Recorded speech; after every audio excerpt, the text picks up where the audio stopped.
você que nos acompanha. Estamos aqui para mais um episódio do Vivi e Aprendi Podcast, o episódio de número 79.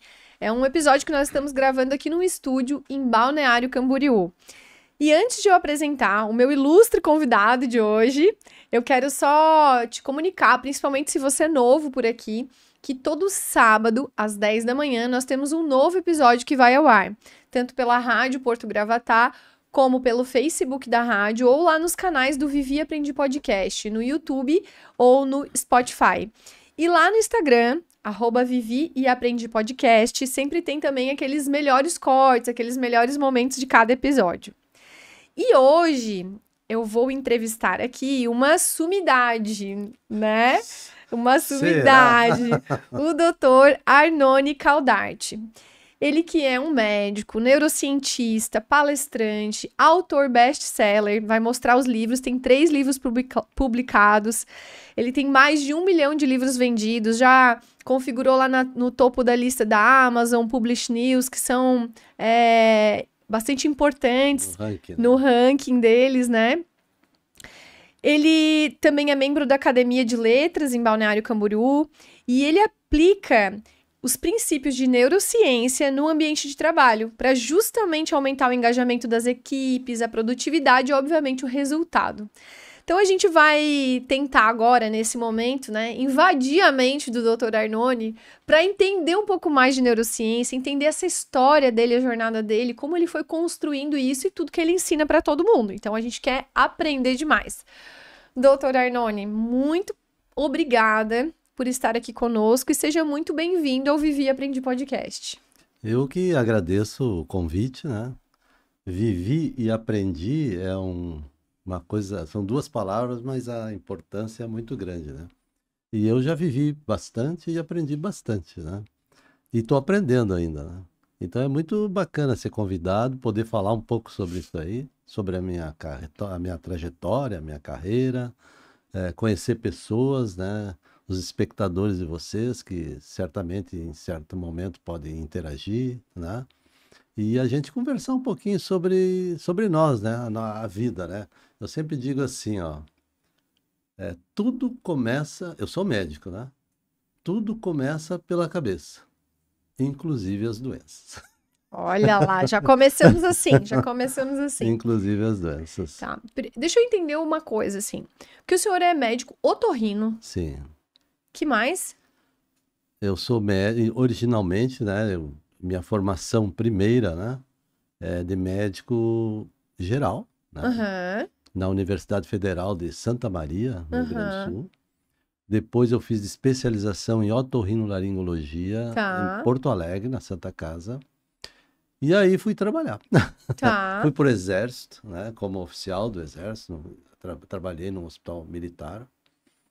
E depois, com o tempo, fui fazendo algumas pós-graduação, né? Aí fiz mestrado em cirurgia, né? Cirurgia geral. Nossa, e foi pulando as áreas. Fui pulando. Aí fiz especialização em medicina do trabalho, principalmente quando eu vim aqui para Santa Catarina, porque Santa Catarina vim numa região de indústria têxtil. E a indústria têxtil, ela há 20 ou 30 anos atrás, ela tinha muito problema de ruído, ainda tem, mas as pessoas não sabiam bem como manejar esse ruído. Isso fazia mal para os ouvidos, né? Então eu fui me especializar nessa área para, inclusive, ter fazia uma coordenação, às vezes, desse trabalho nas indústrias têxteis aqui dessa região, Brusque, Blumenau. Depois, eu fui para a área de perícia médica, né? Porque, como eu trabalhava muito nas indústrias, dando consultoria sobre EPI, né? Equipamento de proteção individual, na época tinha muitos processos aqui nas empresas. E um juiz amigo me convenceu de que eu deveria ajudar ele, né, no sentido de resolver os processos, ter uma opinião melhor, porque o juiz ele é técnico, mas ele não tem a capacidade, digamos, técnica na medicina. Então, eu fui auxiliar ele em perícia médica para dar um maior subsídio para um julgamento. E como eu digo que eu costumo ir às últimas consequências, eu fui fazer pós-graduação em perícia médica. Depois fiz pós-graduação também em medicina legal, né? E depois comecei a ficar um pouco inquieto, Mais inquieto ainda. mais inquieto porque eu entendia, mas eu não compreendia muito, né? Por que que uma mesma bactéria, vamos colocar assim, né, causa uma determinada doença e ela não é a mesma nas pessoas. Uma mesma bactéria, ela causa às vezes doenças que se manifestam de forma diferente e tem consequências diferentes numa mesma pessoa. E daí comecei a entender, com a experiência na medicina, que não existem doenças, existem doentes, tá? Doentes. E aí começou, a partir do ano 2000, por aí, que antigamente, como é que os médicos chegavam a algumas conclusões sobre o funcionamento cerebral, né? Como que as, as situações no cotidiano, elas interferiam nas pessoas? Pela observação, né? Eles observavam as pessoas e imaginavam o que acontecia. Porque todos nós, tem muitas respostas para a pergunta que às vezes todo mundo quer saber: quem nós somos, né? Mas uma das respostas é que nós somos o nosso cérebro, né? Nós fazemos o que a gente faz, primeiro acontece no cérebro. E a partir do ano 2000, com os equipamentos de ressonância magnética funcional, outros tipos de emissão de prótons, eletroencefalogramas sofisticados, enfim, começou a se ver como é que os neurônios e as conexões cerebrais, elas funcionam na mente. Como que aquilo viaja dentro da mente? Por que que nós tomamos determinadas atitudes que acontecem primeiro lá no cérebro? E se a gente souber como que aquilo acontece, nós temos muito mais oportunidade para modificar aquilo que a gente, de repente, não gostaria que a gente fizesse. Algum impulso que a gente tem, algum comportamento que a gente tem. E essas imagens, como eu sou médico, eu digo que eu sou médico de buraquinhos, né? Que é o ouvido, o nariz é um buraquinho, a garganta é um buraquinho. E os diagnósticos são muito visuais, né? De você olhar e fazer o diagnóstico. E aí eu comecei a ver, né, os trabalhos surgindo nessa área e comecei a ficar encantado com os trabalhos, porque eu conseguia ver como que o comportamento acontecia. E essa é uma pergunta que me fazem bastante, assim, né? Como é que um otorrino laringologista foi se interessar por neurociência? Neurociência comportamental, que não é neurologia, né? A neurociência é um ramo da medicina muito grande, né? Então tem a neurologia, o estudo das doenças, tem a neurocirurgia, né? Da cirurgia do cérebro, tem a neuroquímica, que é o estudo da química, né? Hoje tem a neurocomputacional, que é o estudo da inteligência artificial, tem a neuroeconomia, que é o estudo da economia, mas eu fui estudar a neurociência comportamental, que é o seguinte, é aprender através de exames cerebrais como que o nosso comportamento funciona no nosso dia a dia e no nosso cotidiano, tanto na vida pessoal quanto na vida profissional. Existe uma linha tênue entre vida pessoal e vida profissional, mas eu me interessei por causa das imagens, para ver. E eu sempre digo assim, ó, como é que a gente sabe que a gente está vivo? Né? Como é que eu sei que eu estou vivo, né? Pelos sentidos que nós temos, né? Pela visão, pela audição, pelo olfato, pelo gosto e pelo tato. E dentro da otorrinolaringologia, no meu dia a dia, eu lido com 3 desses sentidos, que é a audição, o olfato e o gosto. Então já estou em vantagem. Uhum. Já estou em vantagem. Mas eu falo de brincadeira, né? Sim. Porque, na verdade, depois do ano, digamos, nesse século XX, né? Que nós temos século XXI, não 20. Século XXI, a partir do ano 2000, a ciência começou a entender como que as doenças, de uma maneira geral, surgem dentro do cérebro. Então, não é só as doenças gerais, né? Então, não é só não é só o torrino que tem que conhecer isso aí, né? O médico, pneumologista, gastroenterologista, o pediatra, enfim, urologista, Sim. todos eles têm que entender um pouco, Uhum. pelo menos ter as noções básicas, como que nosso cérebro, as nossas emoções, os nossos sentimentos, a nossa estratégia, o nosso planejamento influi no nosso dia a dia e no nosso cotidiano. Então, todos devemos conhecer um pouco disso, né? Para que a gente consiga oferecer um melhor resultado para aquilo que as pessoas que nos procuram querem. E quando o senhor fala que não existem doenças, existem doentes, Sim. fala um pouco mais sobre isso. O que de fato impacta nesses doentes e como isso acontece? Bom, como é que eu Eu sei vou... que é uma pergunta bem ampla e tem muitos mas vamos pormenores. tentar, como é que se resumir um pouco, né? Todas as nossas atitudes, tudo que nos... Por exemplo, nós estamos aqui conversando agora, né? É uma situação que está acontecendo, né?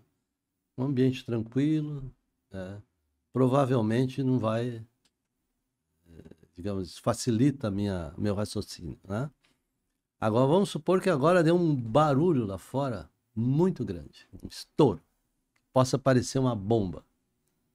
Imediatamente eu vou me levantar daqui, não vou nem pensar. E você também não, porque fui completamente ameaçado por uma coisa.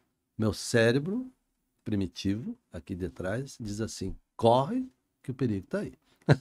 Né? Certo? Então, isso nós chamamos de reação do automático, do cérebro automático. E o nosso cérebro automático, ele se calcula mais ou menos 10 milhões de anos de evolução. 10 milhões de anos. E antigamente, na era das cavernas, as pessoas viviam nas cavernas porque lá fora da caverna era uma ameaça constante. Em cada sombra, em cada lugar, existia uma ameaça. E isso foi fortalecendo uma coisa que se chama medo, né? Tristeza, raiva, né? Lutar ou fugir. Então, isso foi fortalecendo de tal maneira que domina o nosso cérebro até hoje. Até hoje. E também não é uma desgraça, é bom, porque graças a isso é que nós vivemos nesse planeta, nós sobrevivemos nesse planeta até hoje. Existe um estudo americano muito interessante que diz o seguinte, ó, 99,9% de todas as espécies que já existiram no mundo já desapareceram. E nós estamos aqui. Então veja quanto fortes nós temos, graças a essa reação forte de defesa que nós temos. Principalmente uma reação muito forte de defesa é o medo daquilo que nos acontece. E quando o medo toma conta, e é muito comum, e se fala hoje que o medo ele interfere em 80% das nossas reações, né? Interfere de alguma forma, ele interfere, a gente reduz o nosso cérebro mais inteligente, que é o daqui da frente, que é o cérebro que em neurociência se chama córtex pré-frontal, que para facilitar eu chamo de cérebro anterior, aqui da frente. E aí a gente não consegue raciocinar. Então, se de repente a gente tem uma doença, né? Ou tem uma ameaça de uma doença, uma ameaça de alguma coisa que pode nos atingir, a gente começa a ter problemas químicos e neuroquímicos dentro do cérebro que vão interferir nas nossas reações hormonais e na nossa estabilidade. E dependendo dessa reação, desse medo e do tamanho desse medo, ou do tamanho dessa reação de raiva, de alguma coisa ruim que acontece, ou do tamanho da tristeza de alguma coisa que nos acontece, a gente vai começar a formar algumas conexões que vão interferir lá à distância, no nosso coração, no nosso pulmão, no nosso intestino, né? E aí as coisas vão surgindo. Então, por isso que eu digo que não existem doenças, né? Existem doenças, porque a forma com que cada um reage ao cotidiano é que vai determinar aquilo que ele vai sentir, ou aquilo que vai acontecer para ele durante a trajetória dele por aqui, né? Então eu digo, e uma das coisas que eu falo muito às vezes é assim, ó, que aqui não é o paraíso, né? Aqui acontecem coisas boas e coisas ruins, né? Quem achar que aqui é o paraíso está no lugar errado. Então a forma que reagir a uma coisa boa é fácil, né? Às vezes não é tão fácil porque às vezes as pessoas exageram também, né? Porque a alegria também é uma emoção fundamental. Às vezes exagera tanto que tem às vezes gente que se prejudica muito alguma coisa de muito bom que aconteceu. Sim. Mas o mais comum digamos, uma reação de tristeza Sim. pela perda de um ente querido, ou pela perda de um emprego, né? Ou pelo divórcio, né? Sim. Um divórcio. Então, o medo é uma das coisas que interfere muito nas manifestações externas da nossa saúde mental e física. Somatiza. Somatização é... Durante a sua trajetória, na sua vida, teve alguma situação que impactou muito negativamente? E como que o senhor conseguiu se blindar disso? Porque... Quem não tem, né? Sim, porque Todos assim, temos. a gente saber disso, né? Que os nossos sentimentos ruins, o medo, a tristeza, que de alguma forma, quando a gente não sabe lidar com eles, eles vão se transformar em hormônios e mais pra frente eles podem, então, se somatizar e se transformar numa doença física. Sim. Fato. Sim. Mas o que a gente precisa fazer para blindar, para interromper esse ciclo? Então, eu queria que o senhor falasse de uma situação sua e o que o senhor fez com isso. Tá bom? Esse foi o meu primeiro livro. Já mostra. E foi esse aqui, ó. Vou mostrar aqui um pouco mais do que lembranças. Esse livro é o seguinte, eu tenho 2 filhos, né? Um é médico, tem 45 anos já, e o outro era administrador da clínica onde eu trabalhava, onde que a gente fundou. E por uma doença, ele foi embora, né? Numa situação inesperada. Com 32 anos ele faleceu, né? E ele era um guri brilhante, assim, um guri assim que eu tinha muita expectativa com ele. Não só eu, como minha esposa, né, a família, né? E de repente ele foi embora, né? Certo? Por uma doença. Aí a gente acha às vezes que isso fazem 8 anos. 8 anos. E a gente acha, às vezes, que as coisas acontecem com os outros e não acontecem com a gente, né? E quando acontece, vem um terremoto, né? Que, dependendo do terremoto, é grande. Na época que aconteceu isso, foi lá em 2018, eu já tinha uma noção de que era a neurociência, né? De como que eu poderia trabalhar algum tipo de pensamento, de atitudes, de reação, né? Para que me atingisse o menos possível e que eu conseguisse reagir de uma forma boa com aquilo, né? Conseguisse ver alguma coisa de bom naquilo ali. E a minha esposa, na época, foi muito difícil para ela, né? E eu tive que me preocupar não só comigo, mas com ela, né? E aí a gente começou a trabalhar. Na época, eu era o dirigente da clínica, entreguei para um outro filho, esse que é médico. E aí comecei a procurar entender, né? Como que eu poderia, digamos, tirar essa nuvem, entender o que tinha acontecido e como que eu poderia fazer com que eu me sentisse melhor, né? E aí comecei a descobrir a determinado ponto lá que o passamento dele não foi o episódio principal, né? O episódio principal foi a vida dele conosco até os 32 anos. Esse livro não é um livro de lamentações, é um livro onde fala desse convívio que eu tive com ele, que nós tivemos, né? Eu, minha esposa, meu outro filho, que na época já era casado, desse convívio e mostrar assim que o mais importante era isso e não o episódio do passamento dele. E aí eu comecei a trabalhar isso através do meu cérebro, do meu pensamento, em dar importância para isso.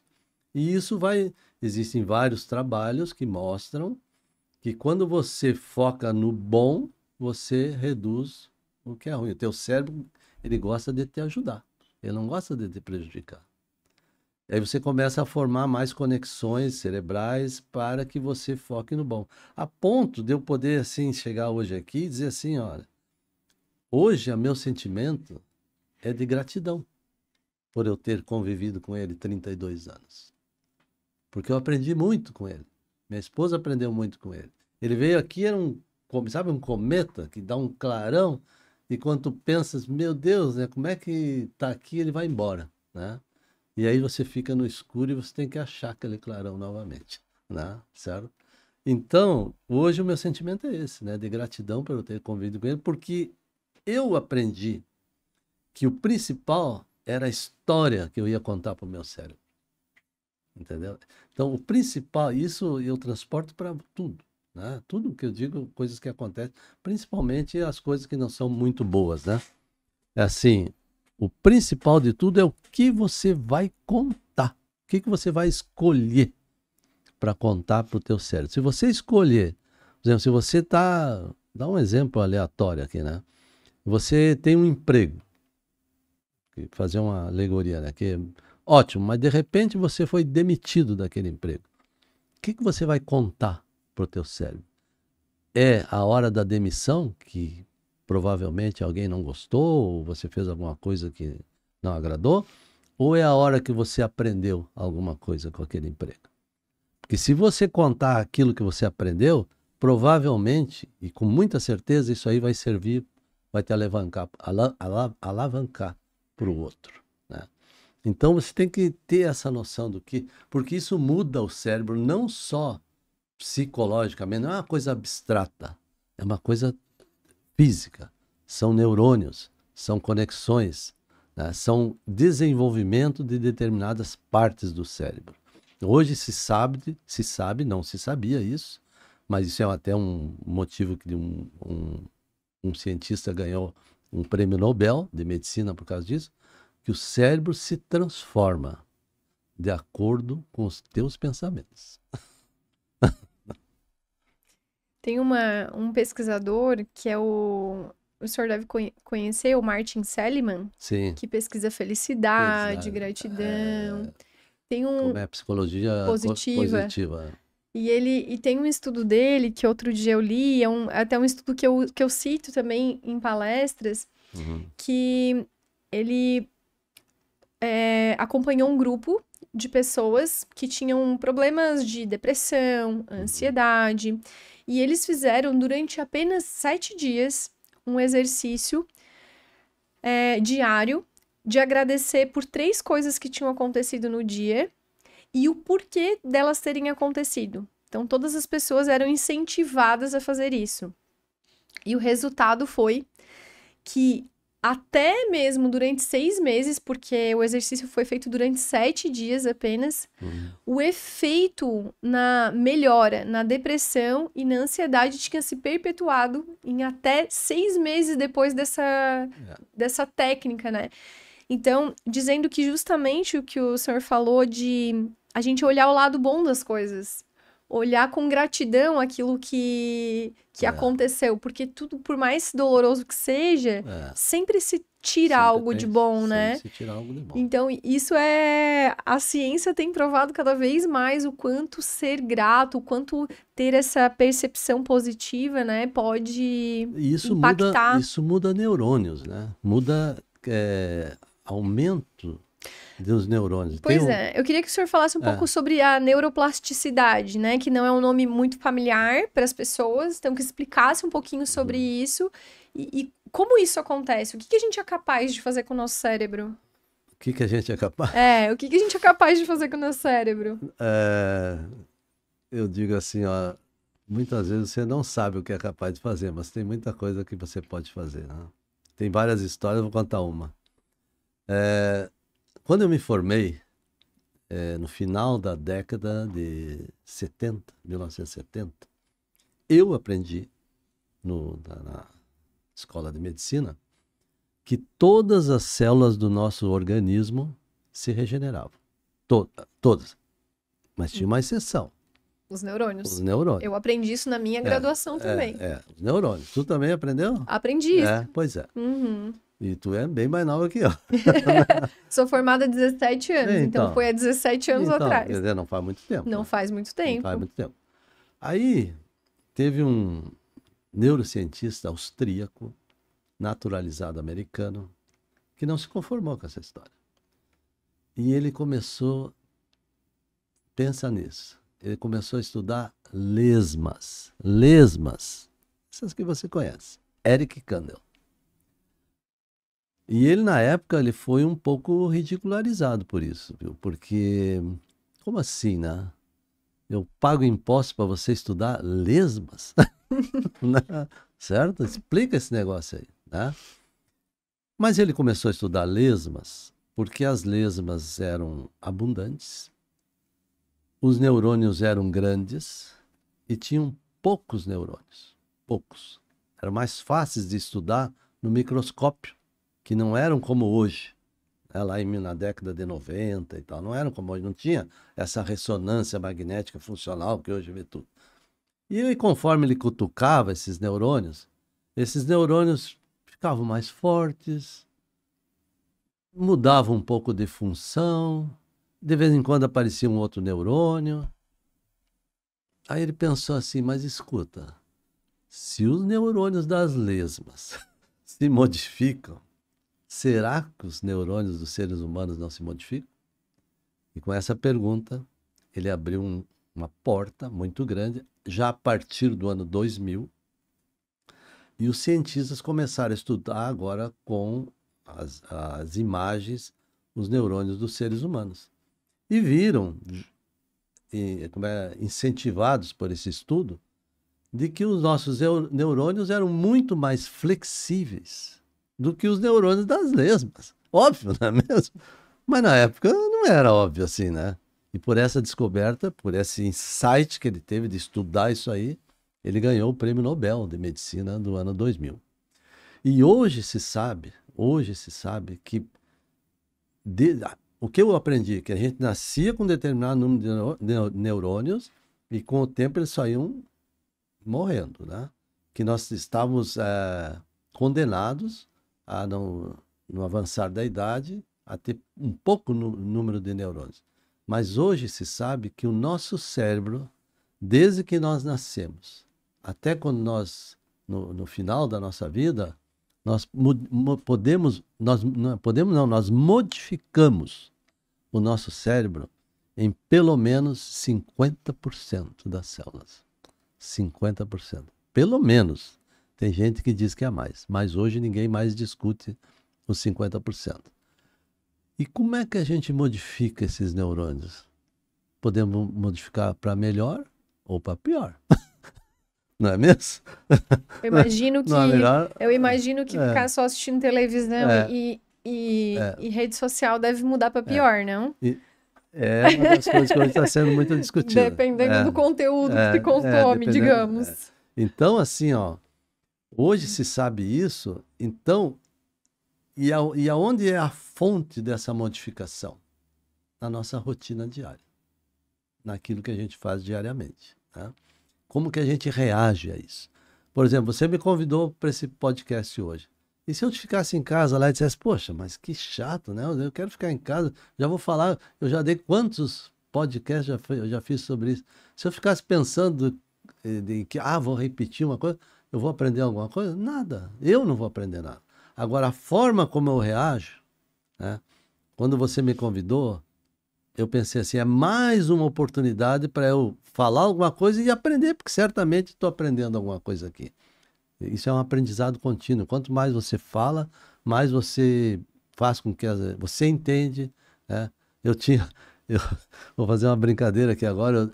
Eu tenho um amigo que escreve livros sobre técnicas de medicina. E um dia ele me falou de uma técnica que eu nunca tinha visto falar. E ele é autor de vários livros, né? E aí um dia ele disse, tá, escuta, me diz o seguinte, o que que você está... A gente estava lá na minha casa, eu perguntei, o que que você está inventando agora, né? Ah, eu estou inventando um livro, estou fazendo um livro sobre determinada técnica, que eu não sabia o que era, né? Aí eu disse para ele, tá, mas o que é isso aí? Eu, como otorrino, ele era otorrino mesmo, né? O que é isso aí? Aí ele me disse assim, não sei. Quando eu não sei alguma coisa, eu vou estudar e escrever um livro. Que hobby, né? Vou estudar e escrever um livro. Mas é isso aí, né? É isso aí. É. Então, o que modifica os nossos Uhum. neurônios é como você reage no dia Se a dia. desafiando. Isso é que modifica. Uhum. Agora, se de repente você ficar lá restrito ao teu mundinho, né? Uhum. Você não vai desafiar teus neurônios, né? Uhum. Né? Quando eu pensei, eu escrevi esse livro aqui, um pouco mais do que lembranças, por motivo principal que eu escrevi esse livro, na época eu já estudava neurociência, mas porque a nossa memória ela vai mudando com o tempo. Aquilo que acontece para nós hoje aqui, se você vai contar, daqui a 10 anos, vai ser diferente. Né? Vai ser diferente, não vai ser exatamente igual. E aí eu disse para minha esposa, eu quero escrever um livro porque eu não quero me esquecer dos detalhes. Quando eu tiver 90 anos, eu quero ler o livro e saber os detalhes, né? Certo? Então, é assim que você vai crescendo e vai modificando, né? Doutor Arnone, onde que a fé e a espiritualidade se conectam com a neurociência? Aquilo que você acredita, né? Vamos pensar assim, né? Aí tem uma outra história. É disso que nós gostamos. Tem uma outra história. Tem um cientista chamado Álvaro Pascoal Leone. Ele é um neurocientista da Universidade de Harvard. Novo ainda, ele não tem 60 anos ainda. Talvez tenha 60, 61. É bem novo. Ele fez o seguinte experimento. Olha só o que ele fez. Ele pegou um grupo de pianistas que sabia tocar uma música no piano e pediu para que eles tocassem uma música no piano, uma determinada música. E eles tocaram.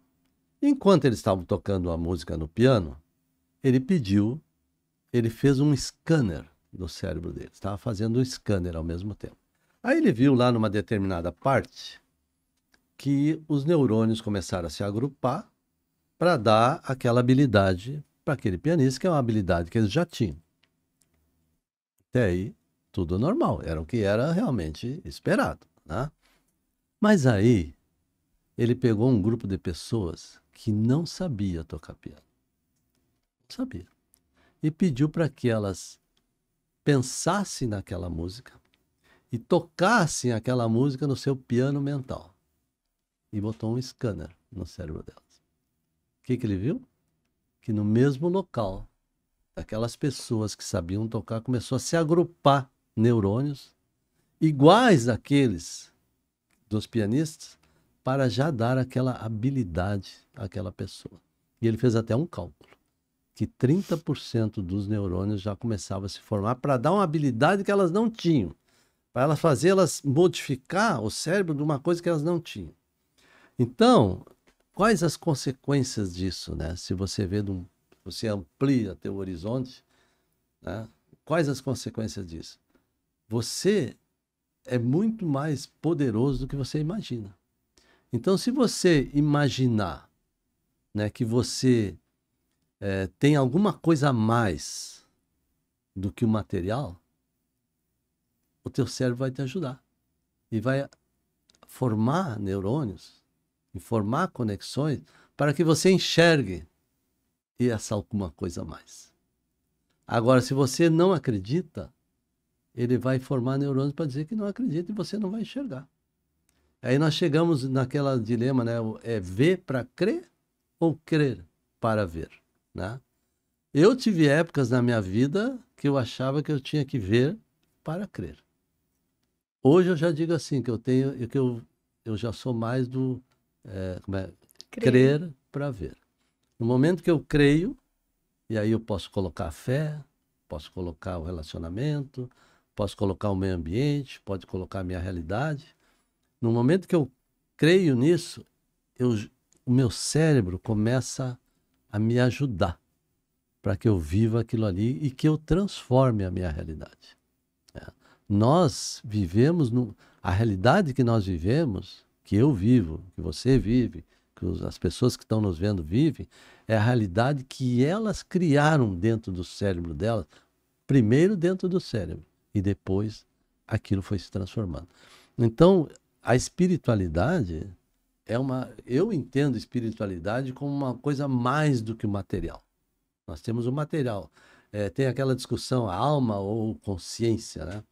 Eu acho que alma e consciência não tem muita diferença, não. Quer dizer, mente e consciência. A alma está no meio ali, né, também. Mas eu acho que não tem muita diferença. Uma coisa é o material, é o cérebro, é o hardware que a gente chama. E outra coisa é o software, que é para mim a mente, que é para mim a consciência, né? Onde você pode ir trabalhando aquilo ali para mudar. Porque eu não posso vir aqui e falar uma coisa para você que eu não acredito. Não posso, né? Não tenho como convencer você. Existe uma outra coisa que se chama ondas magnéticas, né? Se eu quiser convencer você alguma coisa que eu não acredito, vai ser muito difícil te convencer. Né? Não só você, como qualquer pessoa. Sim. Então, no momento que eu acredito que os meus neurônios produzem ondas magnéticas, né? Para contaminar o teu cérebro de uma maneira daquilo que eu acredito, vai ser muito mais fácil, muito mais fácil.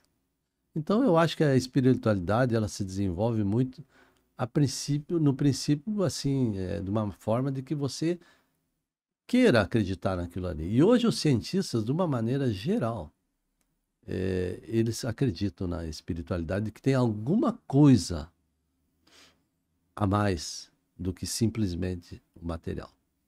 Isso dá para dizer que a maioria dos cientistas acreditam nisso. Tem uns que não acreditam muito, mas a maioria acredita. Então a espiritualidade é isso, você tem que dar uma chance, né? Você tem que dar uma chance, tem que imaginar um pouco, né? Sim. Para depois você começar a ver. Uhum. Sim. E aí vem várias teorias, né? Lei da atração, Tem lei da atração, né? né? Agora, por exemplo, assim, tem gente às vezes que pensa assim, tem uma cientista, recebeu um prêmio Nobel também por causa disso, Elizabeth Blackburn. Ela diz assim, ó, ela tem um livro publicado, O Segredo Está nos Telômeros, o nome do livro dela. É um livro para leigo, que fala sobre imaginação, fala sobre saúde, desenvolvimento, e nosso código genético e tal. E ela ganhou um prêmio Nobel estudando cromossomo, quer dizer, ela não é pouca coisa, né? Não, nem um pouco. E ela diz assim, ó, que os nossos genes pensam de acordo com o que nós pensamos. Né? Então, por exemplo, às vezes, isso é comum chegar no meu consultório, às vezes pessoas que tiveram na família algum caso de câncer, por exemplo, né? E às vezes tem um problema na garganta e tem medo, né, de que seja um câncer. E é compreensível, né? Porque é genético. Mesmo que todas as doenças são genéticas, não são hereditárias, Sim. mas são genéticas, Uhum. né? Mesmo que você tenha um gene lá de determinada doença, ele só vai se expressar, ele só vai se desenvolver se você alimentar ele. Uhum. Se você não alimentar ele, se você fizer o contrário, e aí entra a imaginação também, mas também não é de uma hora para outra, né? Sim. As coisas não acontecem de hoje para amanhã. Sim. O organismo, o cérebro, os neurônios necessitam de algum tempo para que se modifique. Né? Algum tempo. Essa pesquisadora, ela tem vários trabalhos onde ela mostra o desenvolvimento. Aí tem pessoas que falam Ela que foi uma das responsáveis pelos 21 dias de mudança de hábito. Mas foi um negócio que foi mal interpretado pelo que ela escreveu. É que tem um slide que ela fez, onde ela mostra na primeira os neurônios num hábito, num determinado hábito, um determinado tipo de neurônio, num segundo, uma semana, o primeiro, na primeira semana, na segunda semana e na terceira semana. Então, em 3 semanas, ela mostrou ali o desenvolvimento das conexões cerebrais dos neurônios. E aí, e na terceira semana, realmente tinha muito mais neurônios e mais conexões para formar aquele hábito que a pessoa queria. Aí se tornou esse negócio dos 21 dias. Mas não é bem assim, né? Hoje, para mudar um hábito, você tem que mudar os neurônios, mudar as conexões, e isso requer treinamento, repetição. O cérebro só aprende por repetição. É a única maneira. E outra coisa, o cérebro tem uma coisa muito importante. O nosso cérebro não foi feito para pensar. O nosso cérebro foi feito para sobreviver. Olha Né? só. Então, apenas 5% da nossa energia que vai para o cérebro vai para pensar. O resto é para sobreviver. Então, nós temos que estimular isso. Né? Nós temos que estimular para pensar. Então, é muito importante essa coisa de você repetir, né? De você se acostumar a fazer alguma coisa, né? Procurar minimizar aquilo que você não gosta. Né? O senhor tem essa fala mansa e parece ser cauteloso. Não sei se o senhor consegue controlar os seus impulsos, porque controlar impulso talvez seja algo bem desafiador. É, bem desafiador. Porque a gente coloca ali em 2 pratinhos razão e emoção. Razão e emoção. Eu queria saber qual é o segredo para a gente desenvolver esse controle dos impulsos, de quando a emoção atropela a razão. Treinamento. Né? Nem sempre foi assim. Mas diz aí o que a gente faz para treinar. Quando aquele nosso copinho tá quase transbordando, tem que transborde, a gente... Tu vê isso no trânsito, né? O trânsito é a maior fonte de impulsos, né? Da pessoa sair do carro desatinada, né? É a maior fonte. Tu vê toda hora isso no trânsito, né? Toda hora. Então, tem outra história. Conte. E essa história foi criada por um neurocientista também, um economista, chamado Daniel Kahneman. Rápido e devagar, duas maneiras de pensar. Já li esse livro. Já leu esse livro? Já. Então tu vai ser lembrado do que eu vou falar aqui agora. O Daniel Kahneman, ele chegou, depois de vários estudos e tal, ele estudou, ele era economista. Sim, né? E psicólogo, né? Depois ele se especializou em psicologia também. Mas, inicialmente, ele era economista, né? Ele faleceu agora, no ano passado. Dia 27 de março do ano passado. Nossa, acho que eu não sabia disso. Ele faleceu. Mas ele deixou um legado fantástico. Né? O que ele descobriu? Que nós temos um cérebro, né? E que nós reagimos de 2 maneiras diferentes. Pelo cérebro aqui de trás, os 10 milhões de anos, pelo impulso, raiva, medo, tristeza. E o aqui da frente, planejamento, estratégia, inteligência. Né? Só que essa informação, quando acontece alguma coisa para nós, imediatamente ela entra aqui por trás e faz nós fazer um impulso, a reação por impulso. Né? Boa, ruim, sei lá, por impulso imediato. Mas ele descobriu que essas reações, estudando lá os lucros e prejuízos da Bolsa de Valores, que essas reações impulsivas, quando a Bolsa subia muito, descia muito, não davam bom resultado, davam mais prejuízo do que lucro. E aqueles corretores que demoravam um pouco mais, que reagiam com o cérebro anterior, o inteligente, que se desenvolveu, não tem milhões de anos de evolução, tem apenas 200 mil anos de evolução.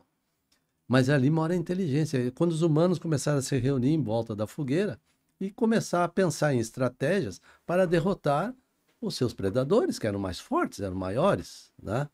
E aí começou a desenvolver o cérebro anterior, da inteligência, da estratégia, né?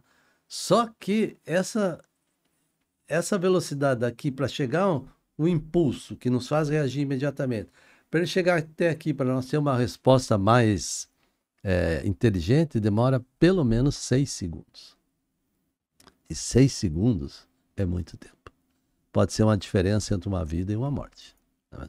Então, como é que a gente vai controlar isso?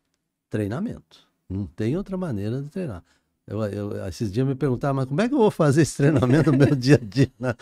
Uma das coisas que eu digo que é muito simples, por exemplo, se você se considera uma pessoa, às vezes, impulsiva, né? Porque nem sempre a gente se considera, a gente acha que a gente está com a razão, né? Sim. Né? Mas isso é normal, o nosso cérebro, ele reage assim. Ele tende a minimizar o que é ruim e tende a maximizar o que é bom. Já o que nos enxerga faz o contrário, né? Né? Então, uma das formas é o seguinte, se você tem uma reação que você acha impulsiva, anota ali no teu celular. Olha, hoje eu reagi assim, foi um pouco impulsivo. Quando você notar, cada vez que tu tiver, você anota. Quando você notar que você está começando a anotar menos, não vale, claro, omitir, né? Tem que ser honesto consigo mesmo. Uhum. Mas quando você começar a notar que você está anotando menos, é porque você está começando a controlar os impulsos. E isso a gente vai aprendendo com o tempo, né? Com o tempo a gente vai aprendendo a reagir de uma forma assim mais cautelosa, né? Não, digamos, dormir. A melhor coisa que tem é dormir. Tem um problema, dorme, o travesseiro é um bom conselheiro. No outro dia você levanta, você... Assim, o que eu digo assim, ó, quando você espera um pouquinho, você demora mais um pouquinho, você fica mais inteligente, né? E você vai ter uma resposta mais inteligente que até mesmo você vai se surpreender. Sim. E às vezes eu digo nas palestras assim, você passa do cérebro adolescente revoltado né, para o cérebro sábio pacificador, esperando um pouquinho, né? E é treinamento. Eu tô treinando isso. Eu tenho uma filha de 5 e um de 3. Tem que treinar bastante. Aí, né? Ontem de manhã, por exemplo, a minha filha virou o gatilho ali da emoção e fez uma birra pra arrumar o cabelo. Básico, né? Dói, tá errado, o penteado não era assim que ela tinha imaginado. Daí ela começou a gritar. E eu tentando me comunicar com ela, mas aí esquece que ela não escuta nada, né? Sim. Só esbraveja, né? E fala. Daí agora eu adotei uma estratégia. Qual é? Pra tentar ativar a minha razão. Porque Qual? daí a gente quer falar mais alto, aí vira aquele caos. Sim. Aí agora, quando eu vejo que tá sem controle, eu falo com Deus. Eu como assim, Deus, Senhor meu Deus, me diz exatamente o que eu tenho que fazer. Daí quando eu começo a falar com Deus, ela para pra me ouvir. Sim, ela é uma atitude um pouco diferente. Ela para pra me ouvir. Aí, às vezes, eu volto, ela continua berrando. Mas aí, eu me acalmei. Sim. Daí, eu começo a pensar. Às vezes, eu só paro. Às vezes, eu paro. Às vezes, não. Daí, eu consigo pensar. Sim, então, a minha estratégia, quando o caldo engrossa... Você inibiu o posterior. Quando você inibe o posterior, você reduz. Existem vários trabalhos que mostram isso. Você reduz a adrenalina, né? Você reduz o cortisol. O cortisol. Que é o que sufla, né? Você reduz o cortisol. Ao mesmo tempo que quando você pensa, você aumenta a dopamina. E no momento que você aumenta a dopamina, você reduz o posterior e estimula o anterior. Quando você para um pouquinho. Estratégia. E uma outra estratégia também, quando eu vejo, assim, uma situação na nossa casa, que o meu marido, eu vi que, por exemplo, a minha filha tá lá fazendo uma birra. Os dois, ou tá numa situação, uma encrenca, né? E aí, às vezes, eu vejo que ele também foi pra emoção. O que é normal. O que é o normal. Aí... Anormal se ele não tivesse emoção. Aí eu tento chamar ele pra razão. Aí eu só falo assim pra ele... Tu tá apagando incêndio com gasolina. Pra ele entender que o que ele tá fazendo não tá colaborando. Pra ele, peraí, é verdade, eu tenho que...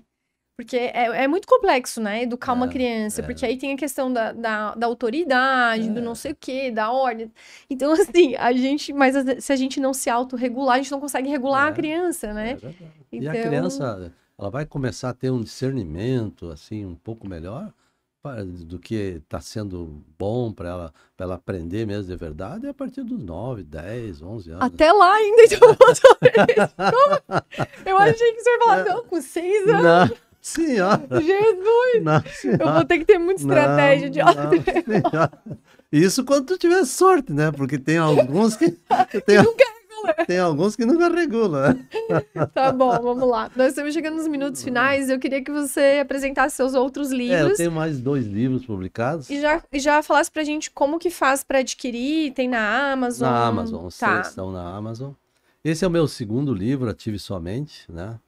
Esse é o meu primeiro best-seller. Posso, Sim. por favor.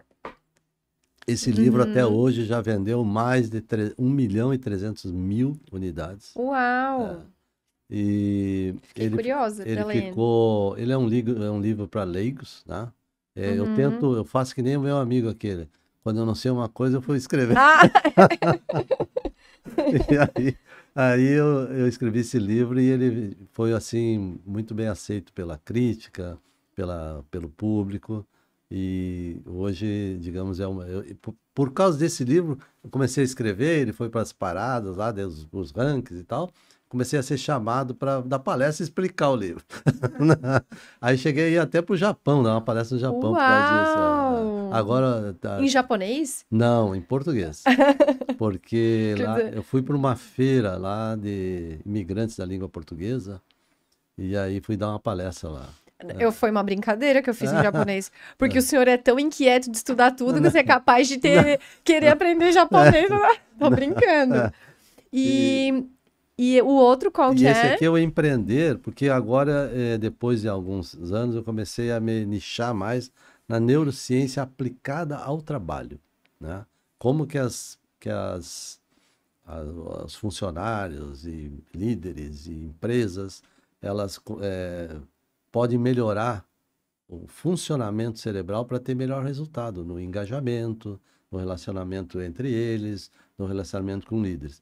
Então, eu fiz uma segunda pós-graduação que é neurociência aplicada ao trabalho. E esse é o que eu me dedico hoje a dar palestras em empresas e tal, nisso aí. Que E esse livro interessante. Empreender, ele é escrito, Posso ver? ele é organizado pelo Sérgio Tinem, que é um promotor de eventos internacionais.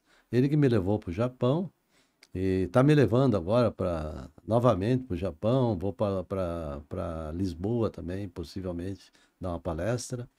E, e é um compilado de várias experiências de alguns, alguns empresários, experiências boas e experiências não tão boas, onde eles, num capítulo, eles mostram como que foi a experiência deles. E eu termino o livro num capítulo sobre como aplicar a neurociência nessas experiências, entendeu? Então esse é um livro que agora ele estava, até a semana passada, ele estava em segundo lugar dos livros mais vendidos de negócio do Olha Brasil. só. E agora nós vamos fazer, inclusive, uma segunda Tiragem deles. tiragem. Impressão. Não, uma segunda, Edição? não edição, uma Impressão? continuação a um outro livro. Ah, sim. Empreender 2, que a gente já vê Ah, aonde a gente vai complementar algumas coisas aí que a gente acha que falta. muito bom. E o senhor é ativo nas redes sociais? Não, Sim, tem LinkedIn, se quiser compartilhar como que as pessoas fazem. Na Instagram, né, que digamos que é o @ assim como é o meu nome, Arnone Caldart, né? Arnone Caldart, @Dr. Arnone Caldart, Tá. sou médica. O DR, né? DR, Tá. simples, sem ponto, sem nada. Tá. No Instagram, no LinkedIn, Arnone Caldart, né? No Facebook, Arnone Caldart. E o meu site, né? www.arnonecaldart.com.br. Ali me encontro e tem meu WhatsApp ali, tudo ali. E os livros, eles estão praticamente em todas as livrarias do Brasil, praticamente. Esse aqui, um pouco mais do que lembrança, ele esgotou. Eu agora estou fazendo uma segunda edição, atualizando ele, porque em homenagem ao meu filho, eles fizeram um campeonato de tênis a nível estadual, que é um dos maiores campeonatos aqui do Brasil, de Santa Catarina. E agora ele já está na 8ª edição, esse campeonato, e agora e tem um capítulo que é dedicado a ele foi um grande jogador de tênis, E então eu vou dar uma atualizada no Ah, livro, que uma bacana. segunda edição. E pelo que eu dei uma folhada aqui nos livros e vi, tem Ah, muito storytelling, muita contação de história, como bastante. foi a sua entrevista. E eu acho que isso torna os livros ainda mais encantadores e o aprendizado muito mais significativo. Esse livro aqui, Ative Sua Mente, ele é um livro onde eu conto. Porque às vezes a gente vive algumas experiências de neurociência e não se dá conta. Não Sim, se dá conta. Então, nesse livro, eu conto algumas histórias que eu vivi, que hoje eu compreendo que foram experiências assim baseadas em alguns conceitos de neurociência. Então, eu falo de algumas experiências que eu vivi, falo de algumas experiências com pacientes, que são muito interessantes, né? Que você aprende muito com o paciente. E falo também das novas descobertas da neurociência comportamental no, digamos, no entendimento do funcionamento do cérebro no nosso dia a dia, no nosso cotidiano. fiquei bem curiosa pela É, leitura. é. Quero ler os seus livros.